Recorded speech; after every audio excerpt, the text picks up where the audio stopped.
Di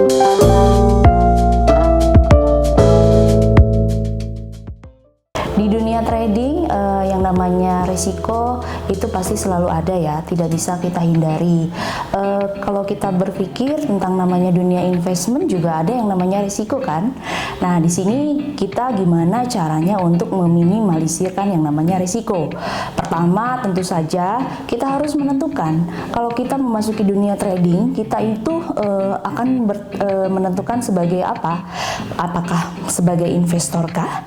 Apakah sebagai trader kah? Ketika kita menjadi seorang investor, ya tentu saja di sini ketika kita memasuki dunia trading atau masuk ke pasar, kita bisa yang namanya untuk membatasi yang namanya target atau target profit kita setiap harinya.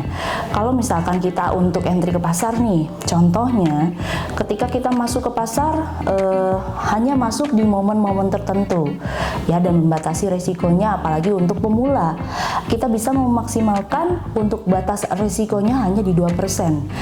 Berikut kita melihat modal yang awal untuk dia investasikan di dunia trading ini. Dan yang kedua adalah kalau kita bisa memilih untuk seorang trader adalah misalkan kita memasuki momen-momen pasar setiap menit, setiap jam itu untuk entry ke pasarnya itu pun bisa. Dan tentu saja sebagai seorang trader itu dia harus tahu mana manajemen risiko yang baik untuk masuk ke dalam pasar tersebut.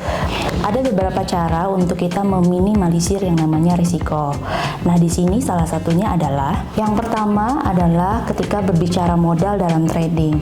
Untuk sebagai pemula kita bisa membatasi yang namanya maksimum untuk batas risiko. Misalkan kita berbicara modal berapa, nah batas maksimum itu biasanya di 2% saja ya. Nah, ini berhubungan dengan lot yang kita masukkan setiap harinya untuk entry ke pasar. Dan yang kedua, tentu saja ini berhubungan juga jumlah lot yang akan kita masuk ke dalam posisi pasar. Kita bisa menggunakan minimal lot yang kita gunakan. Ya, tentu saja itu akan menjauhkan yang namanya batas risiko. Dan yang ketiga adalah kita harus hindari ini benar-benar ya, yang namanya emosi greedy di dalam trading. Contoh, ketika kita masuk ke pasar ada posisi yang belum terjual.